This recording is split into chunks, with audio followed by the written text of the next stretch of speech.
देखो, रहना वहां चाहिए जहां आप पे विश्वास हो। इसलिए आजकल रिश्ते कमजोर क्यों हो रहे हैं, टूट क्यों रहे हैं? क्योंकि विश्वास नहीं है। पत्नी को पति पे विश्वास नहीं है, वो दिन भर उस पर संदेह करती रहती है। पत्नियों को भी पति पे विश्वास नहीं और पति को भी पत्नियों पर विश्वास नहीं। और विश्वास नहीं ना होने का कारण यह है कि समाज में कुछ लोग एक दूसरे के विश्वास को तोड़ रहे हैं। जब विश्वास तोड़ते हैं तो लोगों को ऐसा लगता है, यार कहीं हमारा भी तो हमारा अपना विश्वास नहीं तोड़ेगा। आज समाज में विश्वास तोड़ा जा रहा है। कौन तोड़ रहा है? आज बेटियां विश्वास तोड़ देती हैं, बेटे विश्वास तोड़ देते हैं।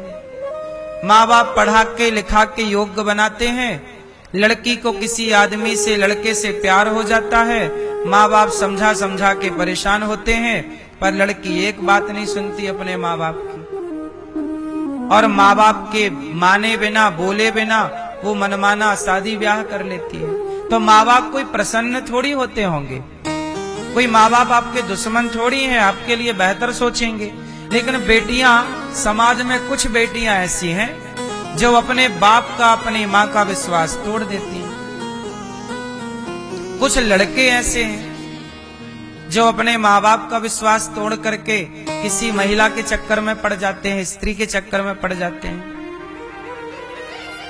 उन्हें फर्क नहीं पड़ता कि मेरी माँ रो रही होगी कि बाप रो रहा होगा।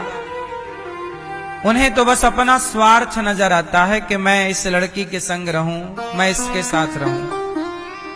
वो माँ बाप के भाव को, फीलिंग को समझना नहीं चाहते, क्योंकि माँ बाप वाली फीलिंग, भावनाएं अभी उनके अंदर हुई नहीं ना, तैयार, डेवलप नहीं हुई।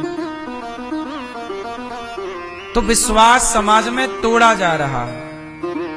अब बेटा अपनी माँ को वृद्धाश्रम छोड़ देता है तो ये विश्वास तोड़ ही तो देना है ना। आजकल बेटा विश्वास तोड़ रहा है, बेटियां विश्वास तोड़ रही हैं, पत्नियां विश्वास, पत्नियां भी। अब देखो ना, वो एक मैया थी, अपने दामाद के संग भाग गई। उसकी बेटी के लिए लड़का आया, और जो बेटी के लिए आया तो सास बोली बेटी का ब्याह बाद में करेंगे, चल पहले तेरे से हम कर लेते हैं।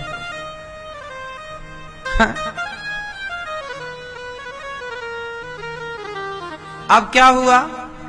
वो बेटी क्या कह रही होगी कि मेरी माँ ने मेरा विश्वास तोड़ दिया, मेरे होने वाले प्रेमी ने मेरा विश्वास तोड़ दिया।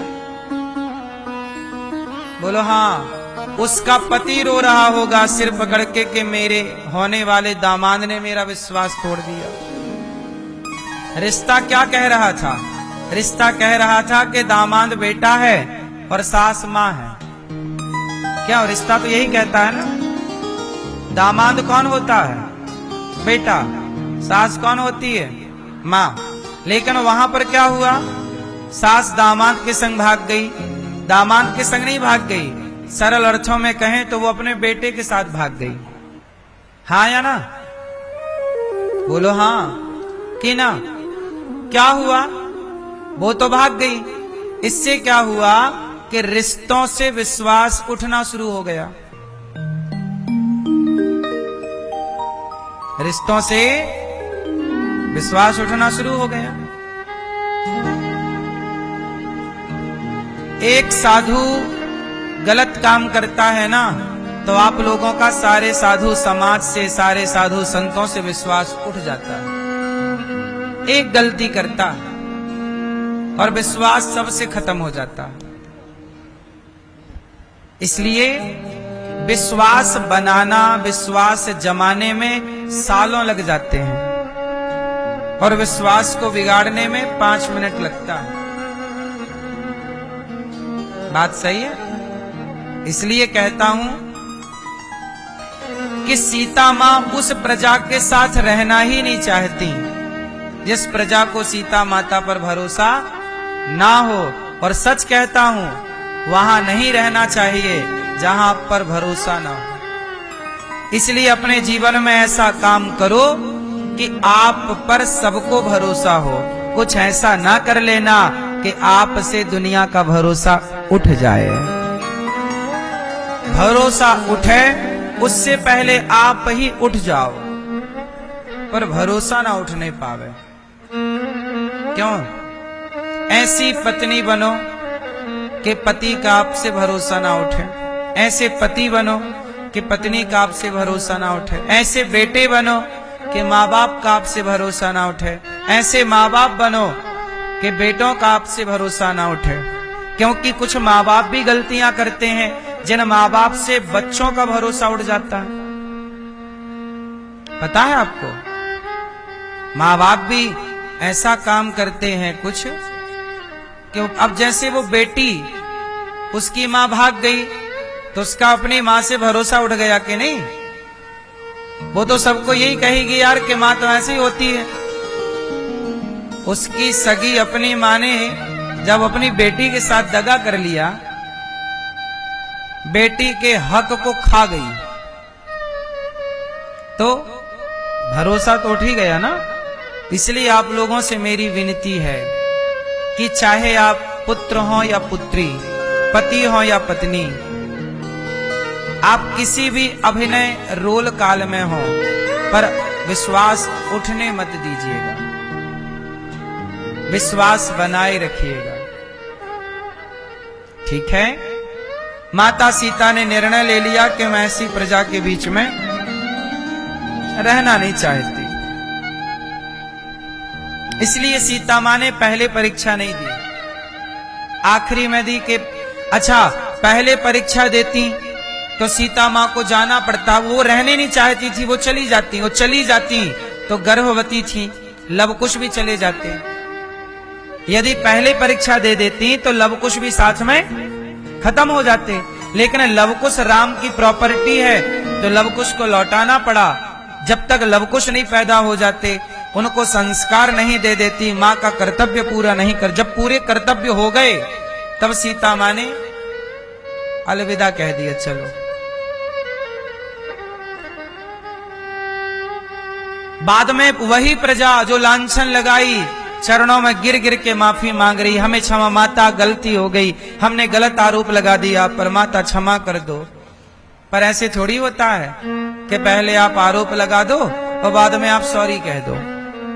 इसलिए कहता हूं कि अपने शब्दों को जरा संभालो, ऐसा किसी पर आरोप ना लगाओ कि बाद में आपको सॉरी की जरूरत पड़े। सॉरी बोलना चाहिए, बात सही है, गलतियां हो गई तो क्षमा मांग लेना अच्छी बात है, लेकिन गलतियां कैसे आप कर रहे हैं ये भी तो देखो। कुछ गलतियां क्षमा की जाती हैं, कुछ गलतियां क्षमा नहीं की जाती। बात सही है कि गलत है? कुछ गलतियां क्षमा के योग्य हैं, कुछ गलतियां क्षमा के योग्य नहीं।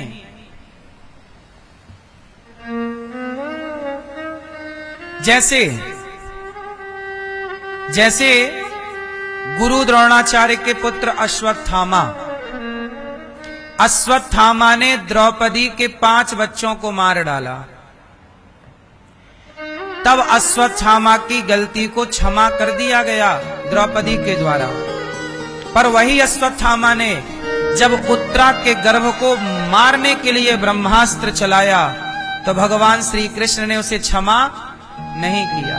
5 बेटों को मार दिया तो क्षमा कर दिया, और 1 बच्चे को मारना चाहा तो क्षमा नहीं किया। क्यों? क्योंकि जिन 5 बच्चों को मारा वो 5 बच्चे बड़े थे, लेकिन ये जो उत्तरा का गर्भ था ये बच्चा भी पैदा नहीं हुआ था, अभी मां के पेट में था, और गर्भ के बच्चे को मारने अश्वत्थामा ने ब्रह्मास्त्र चलाया। तब भगवान ने कहा, अश्वत्थामा तुमने पहले गलती की 5 बच्चों को मारने की, वो क्षमा कर दी, लेकिन ये बच्चा तो पैदा नहीं हुआ, और तुम गर्भ को नष्ट करना चाह रहे हो।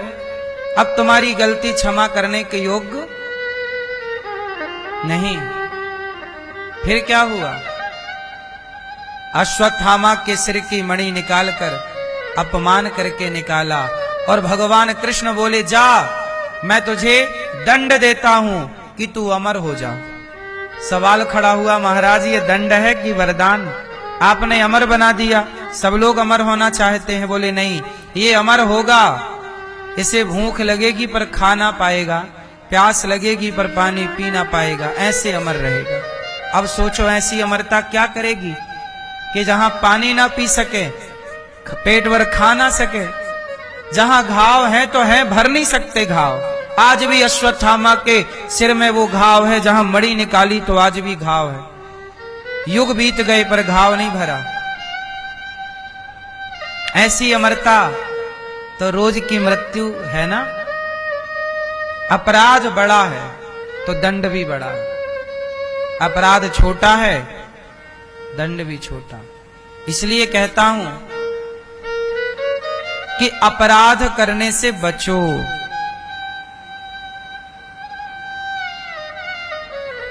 जो व्यक्ति अपराध करता है, पाप करता है, जैसा करता है उसे यही भोगना पड़ता है। नरक स्वर्ग तो है बाद का विषय है, वहां तो जाओगे ही, पर यहां और भोगना पड़ता है। इसलिए गलतियां करने से बचो, विश्वास पर खरे उतरो। माता सीता अपनी लीला पूरी करके परम धाम को चली गई।